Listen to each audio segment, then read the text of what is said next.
என்னுடைய அனுபவத்தில் இதில் கண்டுட்டுங்க இந்த 2 மாதத்தில் இப்போ அது வந்து இந்த கெமிக்கல் இது அடித்தானே இப்போ அந்த புழு கொண்டு கொடுப்பாங்க. என்ன ஆச்சு, இந்த இலையை கொண்டு போய் காமிச்சா கெமிக்கல் வரப்பா நீ இது அடி இது பன்னீர் சரியாகுதுன்னா சரியாகுது நான் இல்லைன்னு சொல்லி. ஆனால் அடுத்த 4வது நாள் இந்த புழு செத்தனால ஒன்று புதுசாக பூச்சி அட்டாக் ஆகிடுது. இந்த இடத்துல இதில் உங்களுக்கு நான் யூஸ் பண்ணி பார்த்ததில் அந்த 10 நாளைக்கு அங்கே எதுவுமே கிட்ட போகிறதில்ல. அது மாதிரி தான் பண்ணுவோம்னு தான் பண்ணல. எனக்கு இங்கே நடந்திருக்கிற விஷயம் தாத்தா, அந்த சூஜி இது வந்துடுதுன்னு சொன்னாங்க.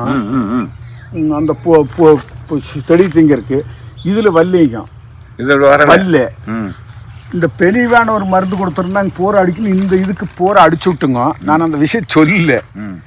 இந்த இலைகள் சைடில் போகிற அடி புழு வந்துடுது. ஃபோட்டோவை எடுத்து அவங்களுக்கும் அனுப்பிச்சிருக்கிறேன், இந்த கெமிக்கல் எழுதி கொடுத்தவருக்கும் அனுப்பிச்சிருக்கிறேன்னா பொன்னூசுக்கும் அங்கே அனுப்பிச்சி விட்டேன். அவங்க சொன்னாங்க நீ நம்ம மருந்து போரை அடிச்சிருந்தா கண்டிப்பாக வர்றதுக்கு சந்தர்ப்பமே இல்லை அப்படின்னாங்க பொன்னூஸ்லேருந்து. இவங்க சொன்னாங்க இதுக்கு நீங்கள் ஒன்று கொராஜேன்னு என்னமோ ஒரு மருந்து நீ ஸ்ப்ரே பண்ணிரு போயிரு அப்படின்னாங்க. நான் ரொம்ப நேரம் எந்த கெமிக்கல் உள்ளே போகாமல் இருக்கும்னு அந்த இலைகளை போகிற ஆள் விட்டுங்க. அந்த உள்ளே கட் பண்ணி கொண்டு வந்து தீயை போட்டு வேவிச்சிருவணுங்க. வாழைக்காய் சும்மா இருக்குது இல்லை அதை தொந்தரவு கொடுக்கணுன்ட்டு. ஆனால் பர்டிகுலர் சேம் பிளேட்டில் உங்களுது நீங்கள் கொடுத்த மெடிசன் அடிக்கும்போது அந்த இடத்துல ஒரு இலை கருகில் ஒரு வாழைக்கிட்டம் கூட பூச்சி வரல. ஏன்னா ஆதாரப்பூர்வமாக சொல்கிறதுக்கு இது ஒரு இதையும் சொல்கிறேனுங்க உங்களுக்கு. இந்த கெமிக்கல் அடிச்சதில் அந்த புழு வந்து ஆயிரக்கணக்கான புழு வந்துடுதுங்க. அப்புறம் கட் பண்ணிவிட்டு மறுக்க அந்த உங்கள் ஸ்ப்ரே அப்போ அந்த சமயத்தில் தான் பண்ணேன்.